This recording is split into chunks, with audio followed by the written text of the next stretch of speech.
All right, I think we're going to get going. It's 7:06, so we might as well. Thank you for everyone for being here. We have a great audience for two great poets. I'm so excited that we have poets who haven't appeared on our reading series before. Jose, I know you have published in South Florida Poetry Journal a number of times. And Sandy, I don't think we've seen any of your poetry coming in, but we'd love to see some, of course. And we'd be thrilled to hear anything that you want to bring to us tonight. We're going to start tonight with Jose, but I wanted to just mention this: the South Florida Poetry Journal reading series is once a month, and we feature poets from all over the United States. We don't just stick with South Florida. The journal, 3 times a year, when issues come out of the journal, we have a launch reading. So next month in May, we'll have a launch reading that will be all of the poets who appear in the journal that month will be invited to come and read their poems, and a couple of others. And then in June, Dustin Brookshire will be reading for us along with Kevin Gallagher, both great poets. So that'll be a really fun time. And Dustin's a dear friend who moved away from South Florida. So I'm going to be really happy to see him online, which I do frequently, but it'll be fun. So the South Florida Poetry Journal was founded by Lenny de la Rocca. He's coming about 20 minutes from now. He had another engagement. And Michael McInerney is the publisher and managing editor. And I'm a poetry editor and reading series producer for the journal.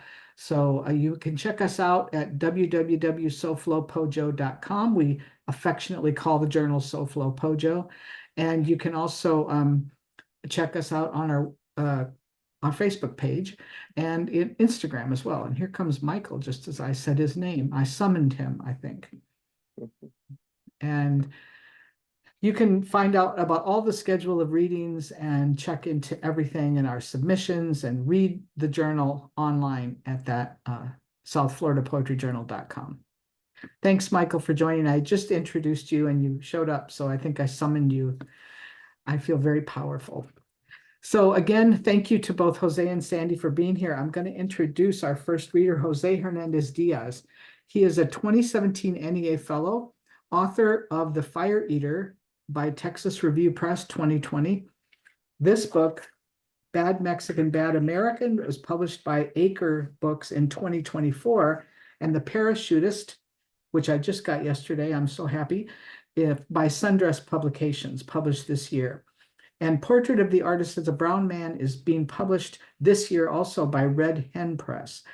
Jose has been published in Bennington Review, the Yale Review, the London Magazine, the Southern Review, Poetry Ireland Review, the Best American Non-Required Reading 2011. That's an anthology I have to buy. And in the Best American Poetry 2025. Congratulations on that one. That's hard to get into.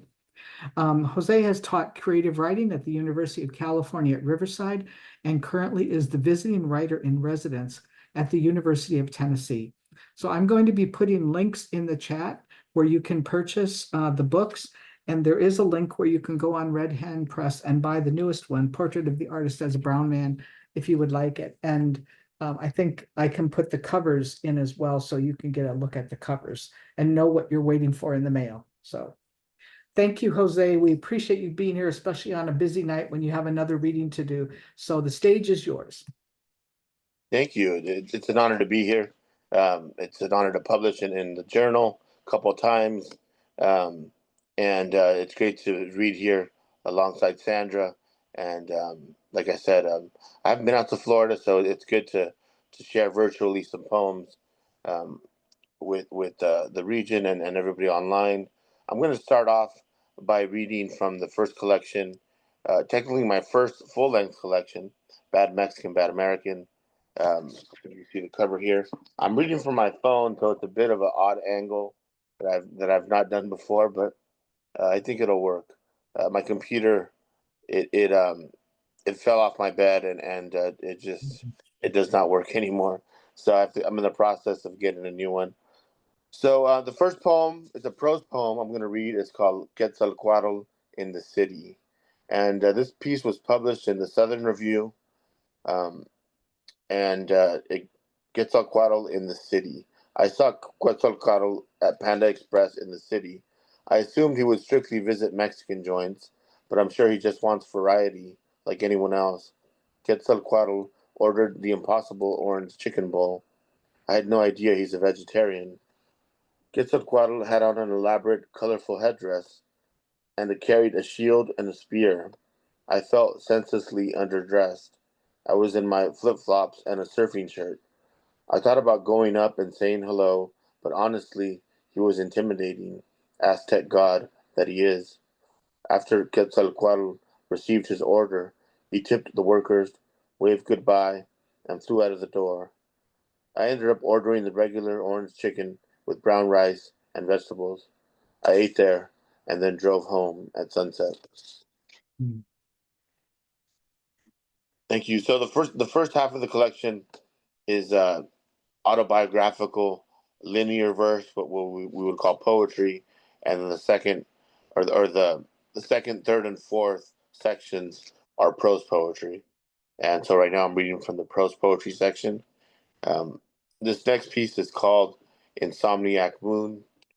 A man couldn't sleep, so he went outside to shout at the moon. "Damn you, moon, you're too bright. I can't sleep with that nonsense of yours." Then the moon responded, "Well, I'm just doing what I'm meant to do, shining, avoiding complete darkness. Nothing would function without me." "Well, can you at least move west? I'd like a break, please," said the man who couldn't sleep. "I have an idea," said the moon. "Cover your head in your pillow and listen to classical music. You'll be asleep in no time." "That's actually not a bad idea," said the man excitedly. He ran upstairs into his room and covered himself with his pillow. He played Beethoven's Symphony No. 7. In a matter of minutes, he fell asleep. The moon, too, eventually disappeared. Um,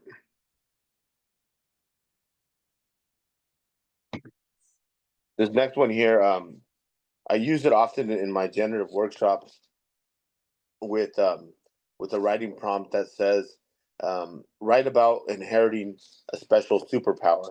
How did you inherit the superpower?" So this is kind of I don't even remember honestly if I wrote it to the prompt or if I wrote it based on the prompt. It's been like 5 years since I initially um, used it in the workshop. But this one is called "My Life as a French Existential Novelist." After I fell down the stairs last Easter, I was suddenly able to speak French. I moved to Paris immediately. I got a job at an old bookstore that Apollinaire used to frequent. I bought a French bulldog, of course. On the weekends, I smoked too many cigarettes and rode the subway aimlessly. My French name was Gaston, like in Beauty and the Beast, except I had no bell. I'd always wanted to be a French existentialist. Now that I was one, I refused to wear a beret or the color black. My fatal flaw is that I think people are always looking at me. In fact, it's just that I was born a handsome child. That's the persona here. Still, the moon shines more beautifully in Paris, France. The clouds more beautiful. Um, this next one here is was published in the London magazine, um, and it's called "My Date with Frida Kahlo." And when I was gonna write it, I was kind of intimidated because I didn't want to mess it up or show disrespect or anything like that to obviously one of the greatest Mexican artists. My date with Frida Kahlo. I went on a date with Frida Kahlo. Frida was like a mother to me, or a muse at least, so it was kind of awkward at first. She sure was beautiful though. She had on a colorful rebozo, and one of her monkeys sat on her shoulder the entire date. I didn't mind, of course, anything to sit next to Frida. In fact, I became close friends with the monkey. His name was El Jaguar. Anyway, Frida and I ate at an underground Mexico City cafe. It was where real artists hung out. I felt out of place, but then again, she invited me there, so maybe I belonged. Frida and I had Cuban coffee and vegetarian tacos. We sipped on mezcal and black tea. At the end of the night, following an awkward silence during a conversation on Cubism, we kissed for about 30 minutes beneath the protest mural by David Alfaro Siqueiros. She asked to paint me naked. I was too shy and refused. On the second date, she stood me up. I mourned for a couple of weeks and then moved on to my rational pursuit of Rosario Castellanos. Thank you. Um, so that's it. That's it from this collection. I'm gonna go ahead and read from the new collection that comes out in a couple weeks. And next week I'll have a reading at the LA Times Festival of Books. This is a reader copy. It's called Portrait of the Artist as a Brown Man, uh, inspired by the Joyce novel. Um, so this is sort of sneak peek. And the opening section is similarly linear verse poetry, but this time there's specifically mostly odes, and which was inspired by or responding to a lot of the anti-immigrant, anti-Latino rhetoric, especially during the political um, races or the political season, which obviously still taking place to this day. Um, the first one I'm going to read is called "Ode to Pan Dulce con Café," and the idea behind this ode was, in the face of scapegoating and negativity, I wanted to celebrate my culture um, in response to that rhetoric. So the first one is called "Ode to Pan Dulce con Café." I don't get to eat you as much as I want for health reasons, but when I do, I savor each bite like a religious ritual, subtly sweet, tender, the nostalgia of youth when mom would come home from Gonzales Market with many grocery bags. Traje pan dulce, she'd say. I'd rush to the table, coffee on the stove, pick up the puerquito and a pink concha. The pan is like fine artisan work, reminders of youth, but also of the motherland, Mexico, where I've only been on vacation, but always felt like a second home. Um, Continuing with the odes and also the theme of food and Mexican restaurants. This next one is called Ode to Agua de Jamaica, which is in English, I guess it's how would you say that? I think you say the same thing, Jamaica juice. It's like it's from the plant hibiscus plant. Ode to Agua de Jamaica, an essential cold drink at a mom and pop Mexican restaurant, best served in the summertime heat waves of mid August. Plenty of solid ice cubes to dilute the sharp bitterness. Best consumed with tacos de asada or burritos de pollo asado. Are you from Jamaica or Latin America? Saturine thirst quencher. I found you in my barrio at a local Mexican restaurant, southeast of Los Angeles, west of Americana. I remember drinking you from a plastic bag with a straw while visiting my abuelitos in Guanajuato, Mexico, during summertime visits while on break from school. Such a rich, refreshing, vibrant red beverage. Um, Thank you.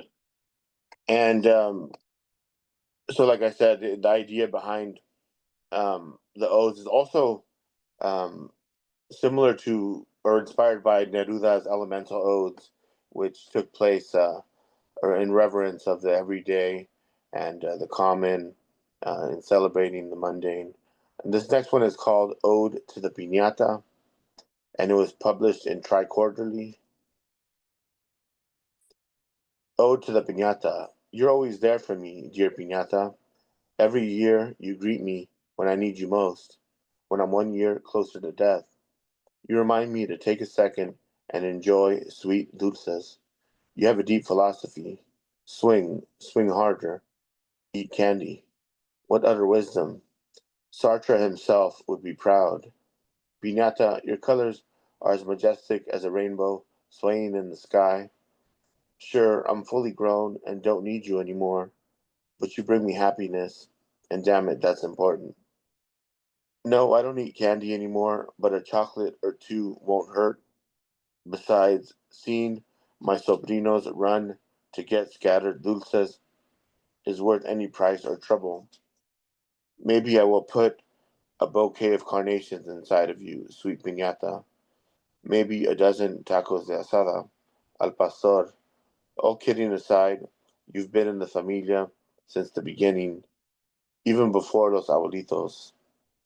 I know you'll stick around till the end, when the merry world explodes like a spinning piñata. Um, so I'll do a couple more of the odes, and then I'll jump into the prose poems from this collection. This next ode is called Ode to the Melting of Ice. Just leave already. You're too old in your ways. No one likes you. How do you look yourself in the mirror? Why do you treat people like that? Have you no conscience? It is foolish to even suggest you might have one. You do not own the land. You can never own the land. Why don't you melt away in the summer sun? Why don't you melt away in the summer sun? You incite hate in the eyes of your citizens. You justify murder and rape and cages. Go away and never come back. Go away. It's better like that. And this last one from the Ode section is called Ode to My Parents Who Immigrated from Mexico. Sometimes I feel guilty for having been born first generation Mexican American. My parents went through a lot for my siblings and I, crossing a massive, deadly border, entering a country without knowing the language, culture, working tedious jobs for endless hours. Guilty for having it easier, though not compared to my American friends growing up. They didn't really know about hand me downs, free lunches, getting hit with the belt for saying curse words in both English and Spanish. Still, my parents and other immigrants sacrificed leaving their families behind, being despised by Americans for simply seeking a better life of hope. Yet they never complain. They're not perfect, no, but if you want to see the true strength of America, it's in the rough hands, bright eyes, and in the frank smiles of immigrants. So that one concludes the first section of my next collection. And now we're going to get into a couple more poems. This one is called The Seventh Grade. I've never read it before, so um, I wanted to make sure to read some that I haven't read as well. The seventh grade was the first time I kissed a girl. Her name was Jasmine. She was the wildest kid in school. No father. She would ditch, smoke cigarettes, and hang out with high school kids, but she was pretty, so I let her kiss me. We weren't even going out, but I didn't mind her kissing me after seventh period. She would stick her whole tongue down my throat. I didn't really even know what I was doing, but I liked it. I can't lie. Some of the other kids asked if she was my girlfriend, but I just said we were friends. Jasmine ended up hooked on meth for a while. I never saw her after junior high. Hope she is happy somewhere safe.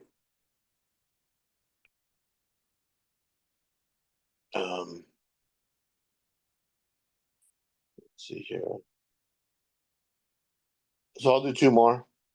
Um, this next one is the one that was awarded the best American poetry. It's called My Kafka Prose Poem, and it was published in the Southern Review. I woke up and logged onto Twitter to discover someone impersonating me. They said I like to read novels in the bathtub, but I don't have the patience, but I don't have the attention span for that. And besides, I only take showers. They posted things with swagger and confidence instead of second guessing and qualifying every thought like I do. They created another personality for me, one who doesn't feel guilty about going to Starbucks, Amazon, or other corporate chains. A carefree everyman, one could say. When I reported this to Twitter support, they said I was the actual fraud, that my name doesn't match with my ID card. I told them that's because it's my pen name and my mother's maiden name as well. They told me to take a hike and get a real job because writing is a form of criminality. I now wander the damp streets looking for my past self, the one with 25K followers and a sense of purpose. Follow me, dear friends, beneath the scattered moonlight. I'm craving Starbucks again, but the real me actually feels guilty about it. Thank you very much. Thanks again for the invite. It's an honor to share space with poets across the country. This last one I'm going to read is called I Wasn't Lionel Messi, and it was published in the Bennington Review. I turned the calendar in my downtown apartment, and it was New Year's Day. I had somehow forgotten my entire past, childhood included. I didn't even recall my name. Was it David? I looked like a David with my pious haircut. Was it David de la Cruz? No, it wasn't. Ronaldo? Leonardo? Leo? Was I Lionel Messi? No, I wasn't. I was, though, in denial, perhaps of some accentuated failures, my inability to study law, my languid approach to language, my longing for prima ballerinas and tenured professors in the humanities or poetry, Western philosophy, aka the depressive arts. No, I would never be Lionel Messi. I had never scored 2 goals against France, try as I did. Thank you. Oh, thank you so much, Jose. It's really been a pleasure to listen to your work and some of the poems I read in the book. It's nice to hear them in your voice. And I'm really happy to introduce you to people who may not have read your work yet. So we do have the links in the chat if you would like to purchase books by Jose Hernandez Diaz. And thanks again. We really appreciate it. My pleasure. Thank you. Yeah.